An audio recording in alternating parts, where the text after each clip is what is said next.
Gus Kelly of Aercap, very early in this crisis, you came up with a marvelous quote, which is, a crisis doesn't create new trends, it just accentuates existing ones. When I made that comment, I was specifically referring to aircraft and what's happening in the world.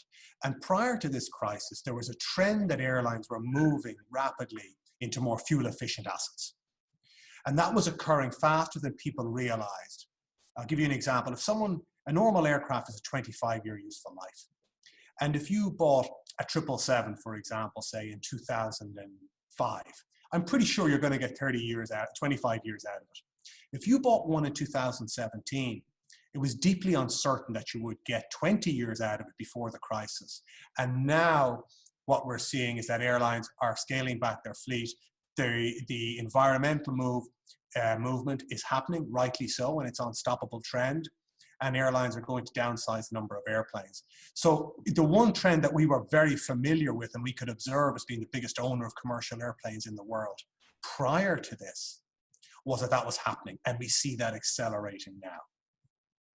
Now, you would say that technology is the key. Lots of the new aircraft, the low fuel burners, that's the place to be as a lessor. And that's really where you are, isn't it?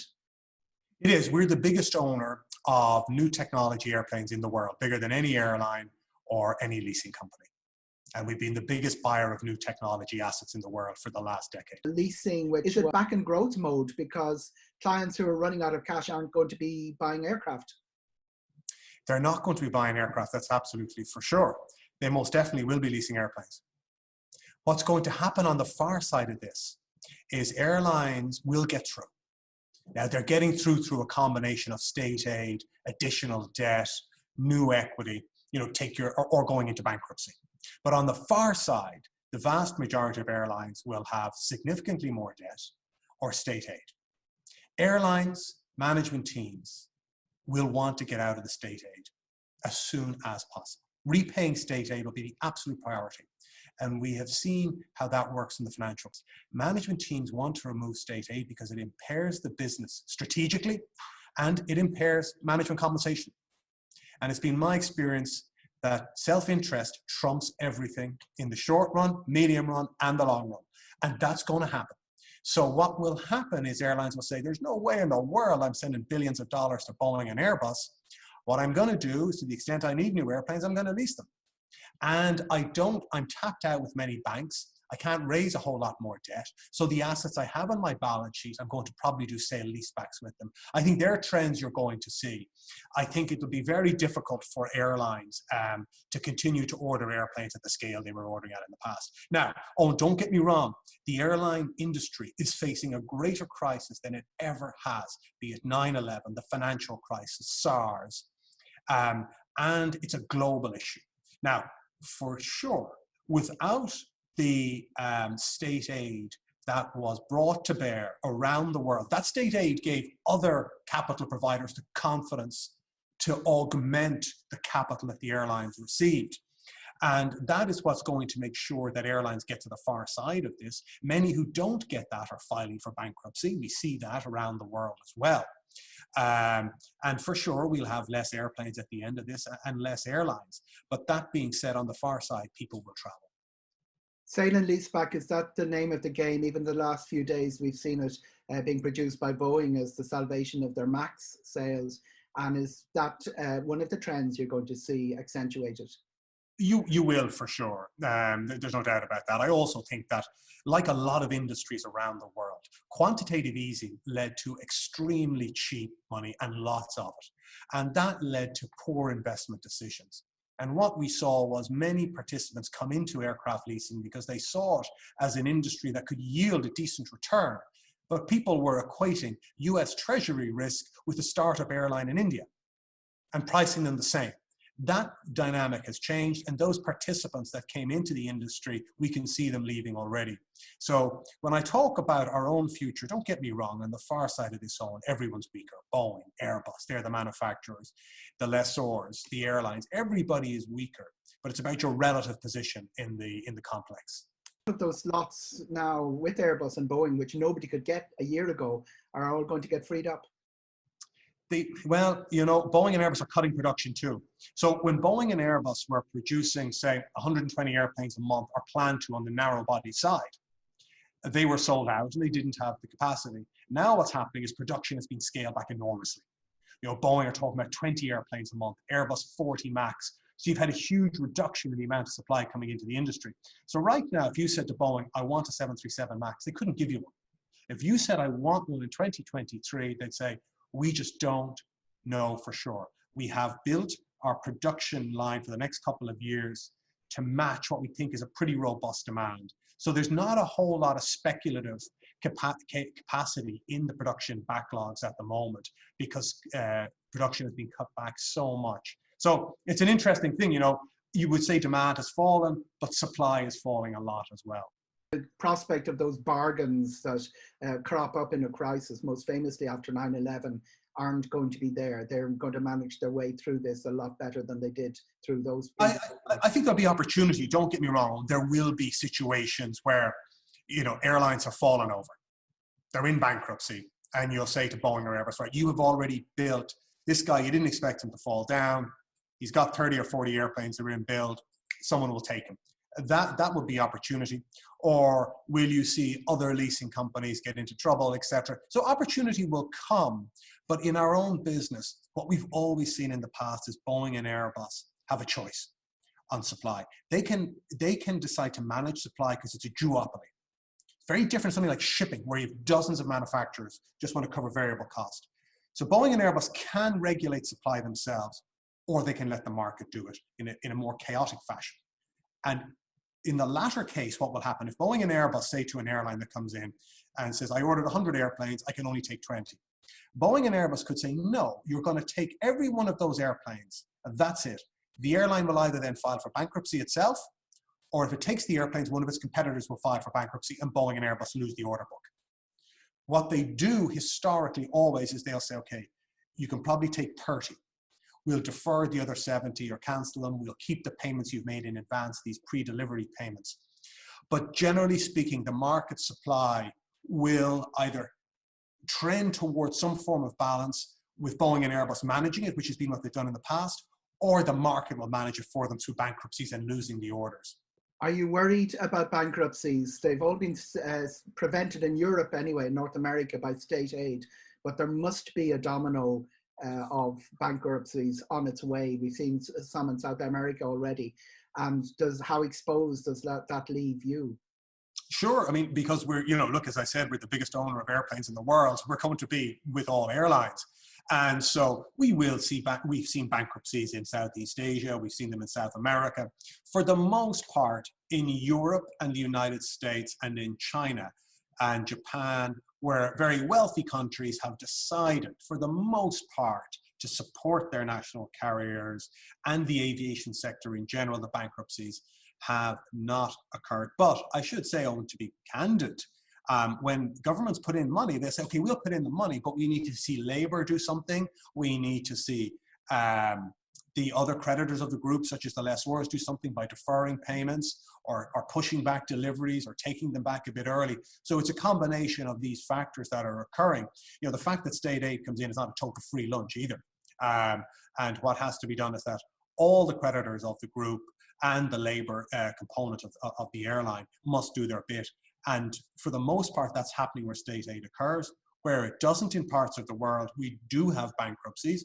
And that's the reality. In Thailand, with the national carrier file for bankruptcy. In Mexico, South America, and we'll see more. We Virgin Australia, but then you see things like yesterday, Virgin Atlantic agreed its position. We had Norwegian agree its position. American Airlines, United, Delta, KLM, Air France. So it's a mixed bag.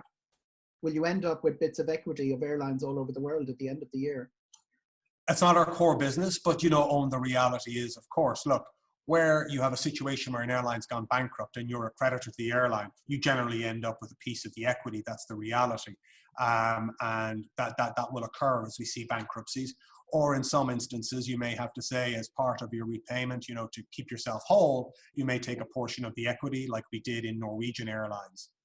But it's certainly not our core business, and it would be the minority. Should airlines be using something more sophisticated or creative than debt for equity? Well, I think there is a limited supply of new equity for many airlines in the world. And I feel that the best airlines look at the best alternative for them in each case. Is it state aid? Is it debt for equity? But in most cases, what you'll see is a deferral of payments from the leasing company, particularly Aercap. Say, okay, we'll defer payments, but we've got to get paid. You know, cost of capital is not for free.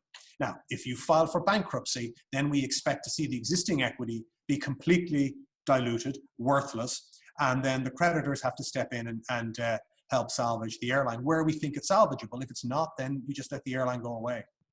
I believe what's vital is that governments decide, is aviation critical infrastructure for the country or not?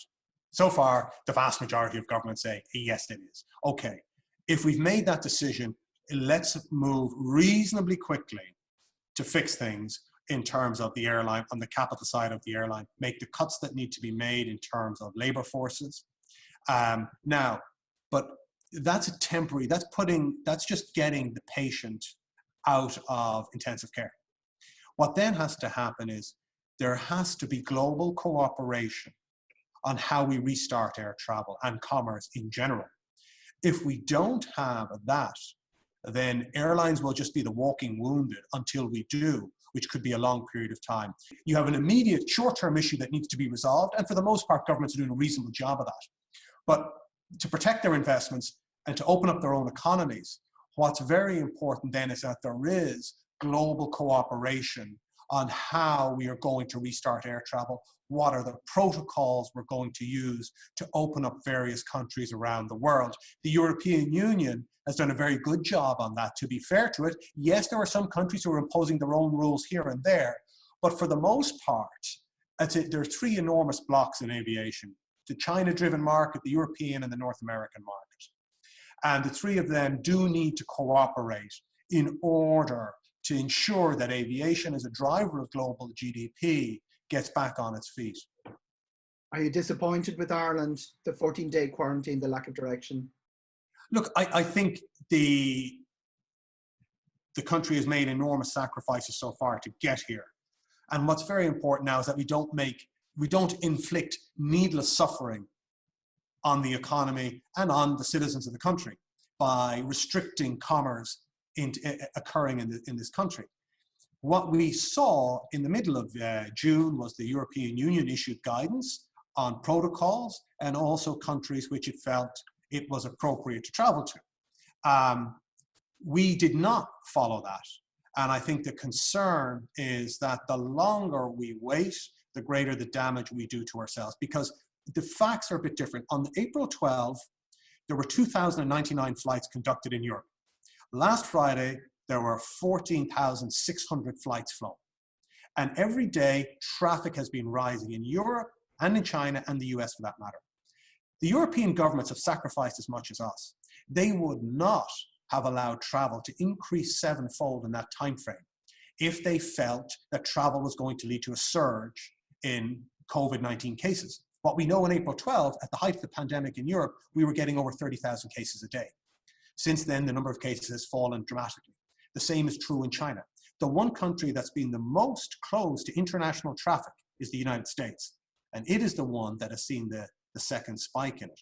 So I think that our own government, we need to make sure that we look at all the data that is available, and that we can't be in the position where, in the absence of guidance, those espousing opinions, the general public, take that as de facto government legislation.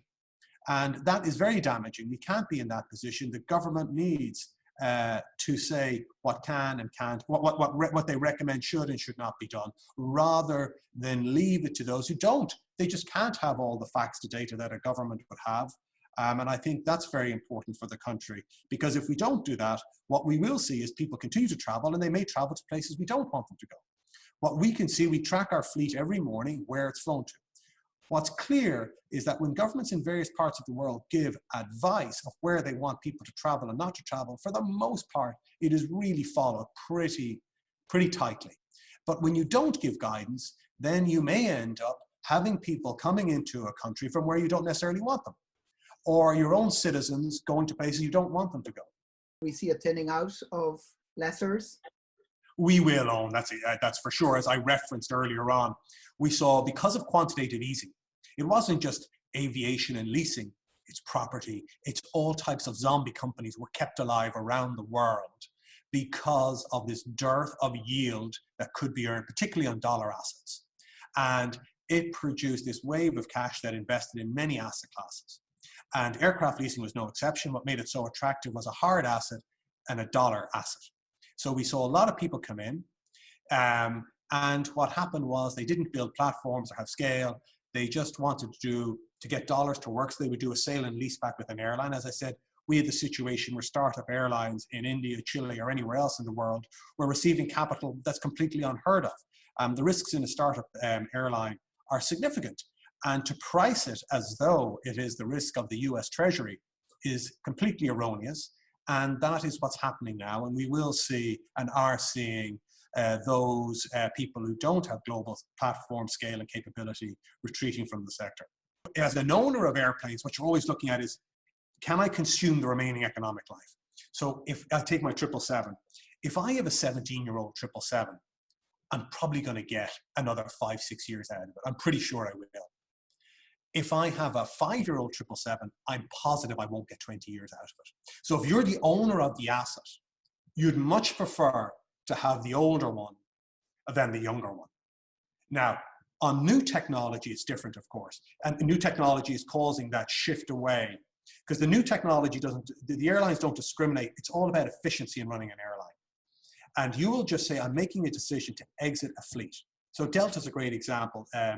They said, we're exiting 777s, 10-year-old ones, getting rid of them. Because they said, it's a sub-fleet, I'm grounding it, I'm getting out of it. Now, if you're the lessor of that 10-year-old airplane, you're in a lot more trouble than the other 777s they got out of that were 20 years old, where you've consumed most of the economic life. There's a lot of nuance around how airlines operate, but basically their key focus of airlines, they're so huge operating leverage that anything that increases complexity, it's very hard to justify it on a cost basis. So if you have a small fleet of a particular aircraft type, even if it's very cheap ownership costs, it leads to different union issues, training, pilots, spares, booking, your reservation platform, etc. And so what I would say there is you've got to be very careful about investing in this sector and really understanding the nuances of how airlines operate. The one thing that's so different about this one is the global scale of it. For 9/11, for SARS, they've been more regional focused. Even the financial crisis was more focused on the more developed economies. I mean, just the sheer scale of it going across the world is the thing that is the biggest issue that's facing us. But also the amount of government support that's been forthcoming. Now, not every airline is going to be saved, that's for sure. And as I said, there's not free lunches for us. But it is true that there is an enormous amount of support, and also the resilience. I mean, people adapt too long. That's the other thing. I mean, I can say in this room, we're in our boardroom, in early April and into early May, I mean, it was dark out there, and you were thinking, wow, how is this industry going to get back on its feet? But people find a way. We adapt, and we have seen a very significant resurgence from we're not at anywhere near where we need to be, but we're on the right trend. As I said, you know, we've gone from 2,000 to 15,000 flights in Europe, 2,000 to 10,000 flights in Europe, 87,000 passengers a day in the US to 700,000 passengers a day. So people want to fly. And one thing is for sure, what we have seen categorically is when governments say it's okay to fly, people fly straight away. People want to fly. That trend is not changing. There's 100 million people board an airplane for the first time in their lives every year. And that ain't going to change. Thank you, Gus Kelly of Aercap. You're very welcome, all. Pleasure talking to you.